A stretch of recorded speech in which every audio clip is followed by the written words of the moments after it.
किसान भाइयों, अनिल भाई के खेत में खड़े हैं भाई। फ़िलहाल हरियाणा के हिसार ज़िले में बालसमंद गांव है इनका, और 30 एकड़ में खेती करते हैं। नरमा की बिजाई कुछ रकबे में कर दी है, कुछ करनी बाकी है।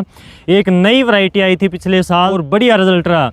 टॉप 5 वैरायटियों में आती है, मैंने आपको कल भी वीडियो के अंदर बताई थी। और इस वैरायटी का अब की बार रुझान तगड़ा है, बिक भी अच्छी रही है। और पिछले साल का रिकॉर्ड उठाकर देखें तो किसानों का बहुत पॉजिटिव फीडबैक है। मैंने काफ़ी पोस्ट भी डाले, किसानों से पूछा आप लोगों से, तो आपने जो फीडबैक दिए उसके हिसाब से ये वैरायटी बहुत बढ़िया रही। तो इस वैरायटी के बारे में अनिल भाई से बात करेंगे। इन्होंने बिजाई कर दी और करने वाले हैं, तो इसके बारे में थोड़ा सा जेन्युइन फीडबैक अनिल भाई आपसे लेना चाहेंगे।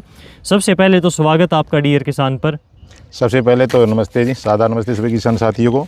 और जी मेरा नाम अनिल कुमार है, गांव बालसमंद, जिला हिसार, हरियाणा का रहने वाला हूं। और जी मेरा 30 एकड़ खेत है, और 30 एकड़ में से 5 एकड़ की तो मैं खेती नरमाई करता हूँ। और जो बाकी जो खेती बची है वो राम भरोसे ही, क्योंकि यहाँ बारिश के माध्यम से हमारी खेती होती है। बाकी तो हमारे पानी बहुत कम आता है, नहरों में पानी की कमी है अपने यहाँ पर? हाँ, हमारे पानी की बहुत ज़्यादा कमी है। ट्यूबवेल का पानी कैसा है अपने यहाँ पर? ट्यूबवेल का पानी आपको बैक साइड में ट्यूबवेल लगा भी हुआ है, तो ये खारा है।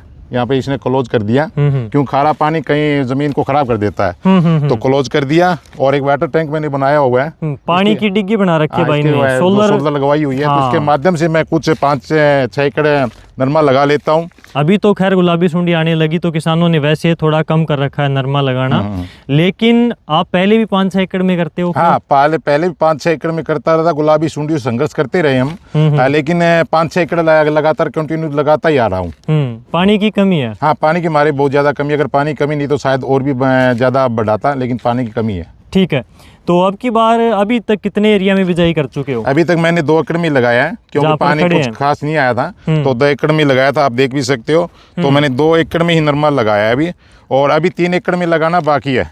3 एकड़ में और लगाने वाले हैं। और 2 एकड़ में इनकी ऐसी ग्रोथ है भाई नरमा की, ये देखो तीसरा पत्ता निकालने लगा है यहाँ पर। जबकि यहाँ की बहुत ज्यादा गर्मी है। और पानी की कुछ कमी होने के माध्यम से नरमा ठीक ठाक है।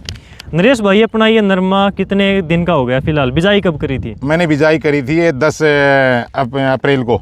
10 अप्रैल को? 10 अप्रैल को। और 2 एकड़ में बिजाई आपने ये करी, इसमें पानी लगाया या बारिश के ऊपर ही करी आपने? नहीं, मैंने कुछ हल्का फुल्का पानी, जब ये फसल इसमें थी सरसों की, तभी इसमें पानी लगाया था। उसके बाद में सरसों निकाली है, फिर इसमें बिजाई की है। उसी नमी का सदुपयोग कर लिया ताकि पानी ज्यादा वेस्ट ना करने। हाँ, मैंने जल्दबाजी में उसी का सदुपयोग कर और इसमें नरमा की बिजाई कर दी। बहुत बढ़िया भाई, पानी कम है तो उसी हिसाब से किसान ढल चुके हैं और इस हिसाब से पानी का सदुपयोग कर रहे हैं। अनिल भाई, वैरायटी की बात करें तो कौन सी वैरायटी आपने अब की बार लगाई है, और ये वैरायटी लगाने के पीछे क्या वजह थी? थोड़ा सा वैरायटी के बारे में मुझे बताइए। देखिए, सबसे पहले मैं जो वैरायटी लगाता आ रहा था आज से पहले, वे और वैरायटी लगा, लेकिन अब की बार जो वैरायटी लगाई है ना मैंने, ये वैरायटी लगाई है मैंने निजीवीड की प्रताप।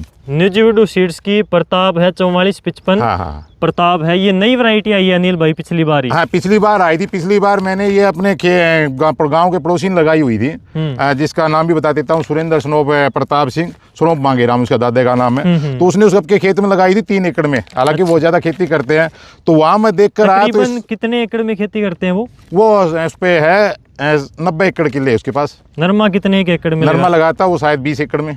अच्छा, 3 एकड़ में ये लगा रखी? हाँ, 3 एकड़ में उसने ट्राई के लिए लगाई हुई थी। अच्छा। तो फिर कैसी लगी वैरायटी? क्या अच्छी चीज क्या लगी इसमें? मुझे उन सारे किले की ट्राई करने के बाद मुझे सबसे अच्छी लगी तो प्रताप लगी। और प्रताप में एक तो उसमें जो टिंडा था वो ज्यादा भारी टिंडा था, और उसकी बड़ी बात ये थी कि जो नरमा थी वो खिली ही नहीं थी, बल्कि ये तो खिलकर तैयार हो चुकी थी। यानी कहने का मतलब ये पहले ही खिल जाती है, टेकाने से पहले। गुलाबी सुंडी टेकाने से पहले ही नरमा खिल जाती है। बहुत कम समय की वैरायटी है।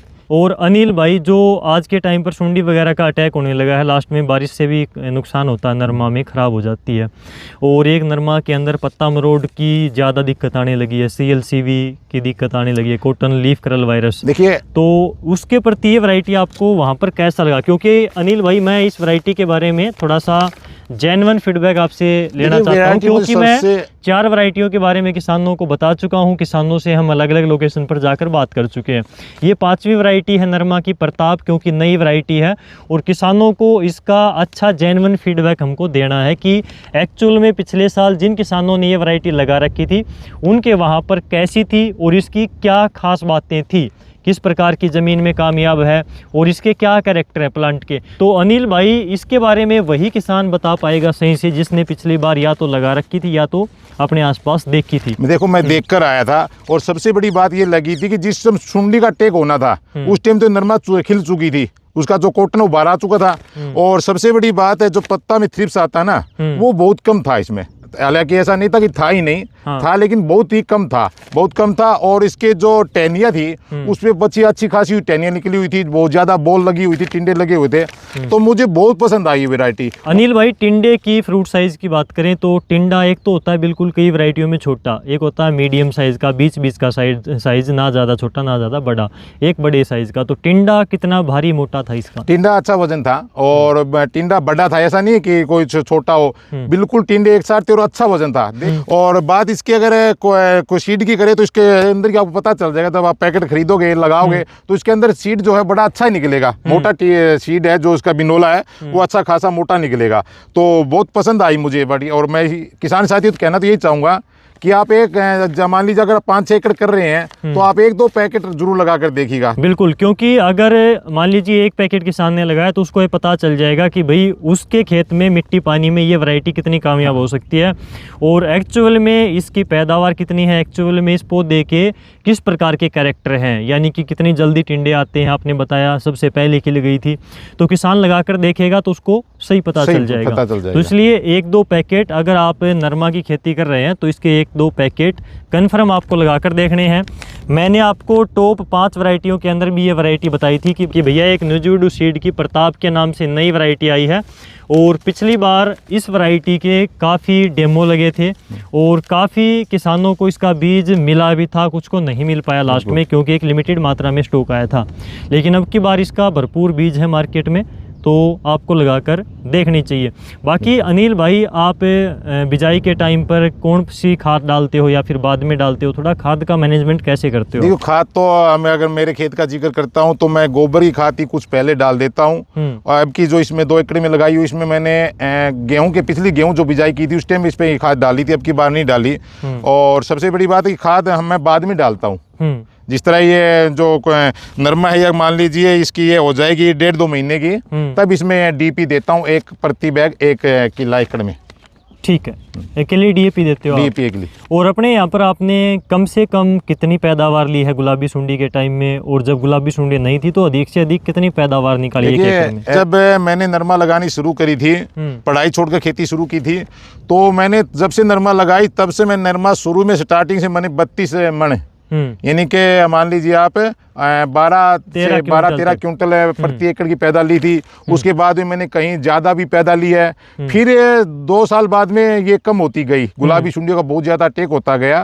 अब देखते हैं मेहनत तो क्या रंग लाएगी और बीज क्या रंग लाएगा। बिल्कुल, किसान का काम है मेहनत करना 100%, बाकी परमात्मा के हाथ में होता है, कुछ वैरायटियों का भी रोल होता है। तो वैरायटी का अनिल भाई इतना रोल ज़रूर है कि जो वैरायटी कम टाइम में टिंडे लगकर खिल जाएगी, मान लीजिए पहली चुगाई में 70% तक निकल गई, 70% तक निकल गई। मान लीजिए किसान को जब तक सुंडी देखने को मिलेगी तब तक तो किसान इस कॉटन को निकाल कर अपने घर पर रख लेगा। 70% बची हुई 30% की उसमें से कुछ निकाल पड़ेगा। लेकिन ऐसा तो नहीं होगा कि इस पे कुछ प्रकोप नहीं आएगा। देखो प्रकोप तो हर कंपनी पे आता है, ऐसा कोई है नहीं कि आप मान लीजिए कोई लगा दिया उसमें कोई बीमारी नहीं है, ऐसा कोई चीज नहीं है। तो लेकिन इसमें बहुत कम आएगी। जब इसमें बीमारी आएगी तब आप मान लीजिए 100 में 70 रुपये निकाल कर तो आप घर पर रख दोगे। बाकी बचा हुआ 30-35 रुपए वे आप उसमें धीरे धीरे 20 रुपए फिर भी निकाल सकते हो। बिल्कुल बिल्कुल, 30% में से भी कुछ ना कुछ आपको मिलेगा लास्ट में।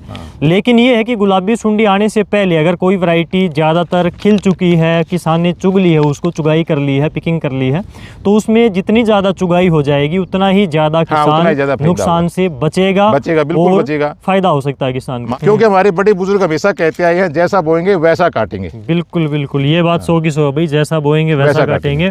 और जो वैरायटी कम टाइम की है वही आपको सुंडी से बचा सकती है। और जल्दी से जल्दी अनिल भाई जो नरमा की बिजाई है वो किसानों को करनी चाहिए। जो जल्दी से जल्दी जितनी जल्दी हो सके आप नरमा की बिजाई करिए, क्योंकि बिल्कुल उचित समय जा रहा है। बिल्कुल, और ये मौका अपने हाथ में से नहीं निकाले। और फिर लास्ट में तो इतना ही कहना चाहूंगा कि जो वैरायटी सबसे कम समय लेती है पक्का तैयार हो जाती है ना, वो लगाइएगा। मुझे तो अच्छी लगी और मैं तो कहूँगा कि अगर आप ज़्यादा नहीं लगाए तो 1-2 पैकेट लगाकर जरूर देखिएगा, ताकि आप अपना बचाओ भी, समय भी बचा सके और सुंडी के प्रकोप से बच सके। बिल्कुल, कम टाइम की वैरायटी है, हाँ, वही बिल्कुल सुंडी के कम प्रकोप टाइम से आपको बचा सकती है। तो अनिल भाई, इतनी अच्छी आपने किसानों को जानकारी दी और कम संसाधनों के होने के बावजूद भी, कम पानी होने के बावजूद भी इतनी अच्छी खेती कर रहे हो, इतनी अच्छी जानकारी के साथ में, तो किसानों को लगातार आपसे मोटिवेशन भी मिलता है। इसके लिए आपका बहुत बहुत धन्यवाद। धन्यवाद।